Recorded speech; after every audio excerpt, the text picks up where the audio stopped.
திமுகவை எதிர்ப்பதற்கு அனைத்து எதிர்க்கட்சிகளும் ஓரணியில் திரள வேண்டும் என்று கூறியிருப்பதாக தெரிகிறது.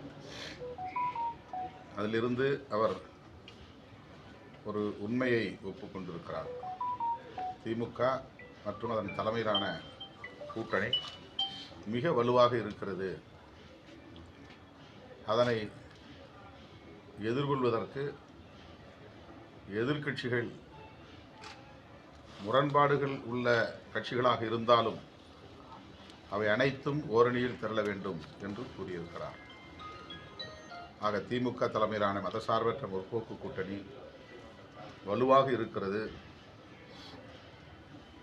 என்கிற உண்மையை அவர் ஒப்புக்கொண்டிருக்கிறார்.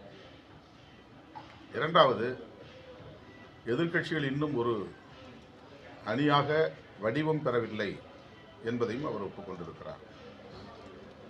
ஆளுக்கு ஒரு திசையில் சிதறி கிடக்கிறார்கள். ஆளுக்கு ஒரு திசையில் பயணிக்கும் நிலையில் இருக்கிறார்கள் என்பதையும் அவர் ஒப்புக்கொண்டிருக்கிறார். இதைத்தான் நான் தொடர்ந்து சொல்லி வருகிறேன். திமுக தலைமையிலான கூட்டணி மட்டும்தான் தமிழ்நாட்டில் ஒரு கூட்டணி வடிவத்தை பெற்றிருக்கிறது, வலுவாகவும் தொடர்ந்து இயங்குகிறது. அதிமுகவும் பாஜகவும் கூட்டணி அமைத்திருப்பதாக சொன்னாலும் அவர்களுக்கிடையிலே இன்னும் ஒரு பிணைப்பு ஏற்படவில்லை. அவர்கள் தங்களுடைய கருத்துக்களாக முன்வைப்பதிலிருந்தே அவற்றை உணர முடிகிறது. ஆக அதிமுக பாஜக கூட்டணி என்று அறிவித்து இருந்தாலும் மற்ற கட்சிகளின் நிலை என்ன? அவர்கள் தனித்தனியாக உதிரிகளாக அப்படியே நிற்கிறார்கள். எனவே இந்த நொடி வரையில் தமிழ்நாட்டில் ஒரே ஒரு கூட்டணி தான் இருக்கிறது. அதை பாஜக மாநில தலைவர் ஒப்புக்கொண்டிருக்கிறார். பாஜக கூட்டணி பற்றி திமுக கூட்டணிக்கு பயம் வந்துருச்சு அப்படின்னு நயினார் நாகேந்திரன். அதுதான் பாஜகவுக்கு இருக்கிற பயத்தை அப்படி மாற்றி சொல்லுகிறார். ரெண்டு பேருக்கு ஒரு புரிதல் இல்லைன்னு சொல்றீங்க சார். எந்த அடிப்படையில் நீங்க சொல்றீங்க சார்? பாஜக அவங்க ரெண்டு பேருக்கு இடையில ஒரு அமித்ஷா, எடப்பாடி பழனிசாமி ஆகிய இருவரும் சந்தித்த பிறகு கூட பாஜகவும் அதிமுகவும் இணைந்து இயங்குவது போன்ற ஒரு தோற்றமே இல்லை. தனித்தனியாக தான் இயங்குகிறார்கள். அவர்களுக்கு இடையில் ஒரு இணைப்போ பிணைப்போ ஏற்பட்டதை போன்ற தோற்றம் இல்லை. அமித்ஷா அவர்கள் கூட்டணி ஆட்சி என்று சொல்லிவிட்டு போனார். நாங்கள் அப்படி சொல்லவே இல்லை என்று எடப்பாடி பழனிசாமி அவர்கள் அடுத்த சந்திப்பிலே பத்திரிகையாளர்களிடையே கூறினார்.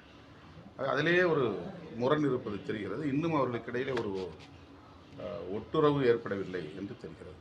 மனோன்மணி சுந்தரனார் பல்கலைக்கழகத்தில் கேள்வித்தாள் லீக் ஆகிருக்கு. நீங்கள் எப்படி பார்க்குறீங்க?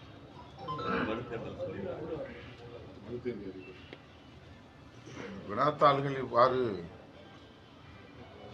தேர்வுக்கு முன்னதாகவே வெளியாவது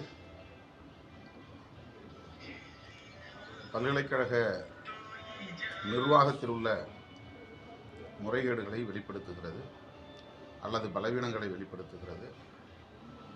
இது மிகவும் கவலை அளிப்பதாக இருக்கிறது. வினாத்தாள்களை மாற்றி தேர்வு நாளையும் மாற்றி அறிவிக்க வேண்டும். வினாத்தாள்களை மாற்றி தயாரிக்க வேண்டும்.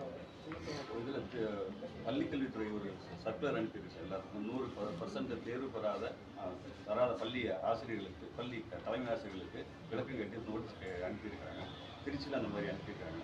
அந்த மாதிரி அனுப்புவது சரியில்லைன்னு ஆசிரியர்கள் மத்தியில் ஒரு கொந்தளிப்பு இருக்குது. அதை நீங்கள் எப்படி பார்க்குறீங்க சார்? இல்லை, இது நல்ல முயற்சி. ஆசிரியர்கள் இதை வரவேற்க வேண்டும். இதில் கொந்தளிப்படைவதற்கு ஒன்றுமில்லை.